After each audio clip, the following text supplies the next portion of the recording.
మన ప్రజా ప్రతినిధుల సహకారంతో మన తెలంగాణని మాదక ద్రవ్యాల రహిత తెలంగాణను తీర్చే విధంగా మన కేసీఆర్ గారు కృషి చేస్తున్నారు. మన వంతు సహాయ సహకారాలు అందించాలి ఇక్కడ ఉన్నటువంటి కౌన్సిలర్స్ అందరినీ కోరుకుంటున్నాం.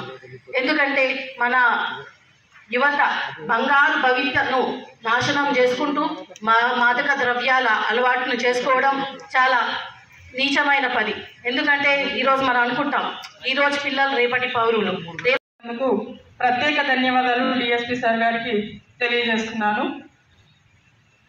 ఈరోజు మనం మన సమాజంలో చూస్తున్నటువంటి విషయాల్లో ఇంతకుముందు కొంచెం డ్రింకింగ్ అట్లాంటివే కొంచెం ఎక్కువగా ఉండేది.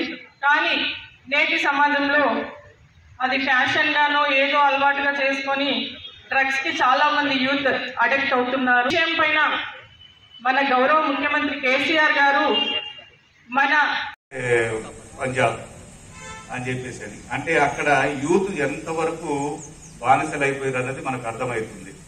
అంటే అంత భయంకరమైన పరిస్థితి. ఆ పరిస్థితి రావద్దని చెప్పేసి మన దగ్గర హైదరాబాద్ సిటీలో సినిమా యాక్టర్స్ కానివ్వండి, బాగా బలిసిన వాళ్ళు కానివ్వండి, వీళ్ళందరూ కూడా డ్రగ్స్కి అలవాటు పడితే మన గవర్నమెంట్ 6-7 months బ్యాక్ దగ్గర 1 year అవుతుంది అనుకోండి, అప్పుడు కూడా స్ట్రింజెంట్ యాక్షన్ తీసుకున్నది, వాళ్ళందరినీ అరెస్ట్ చేయడము అవన్నీ చేయడం చేసింది.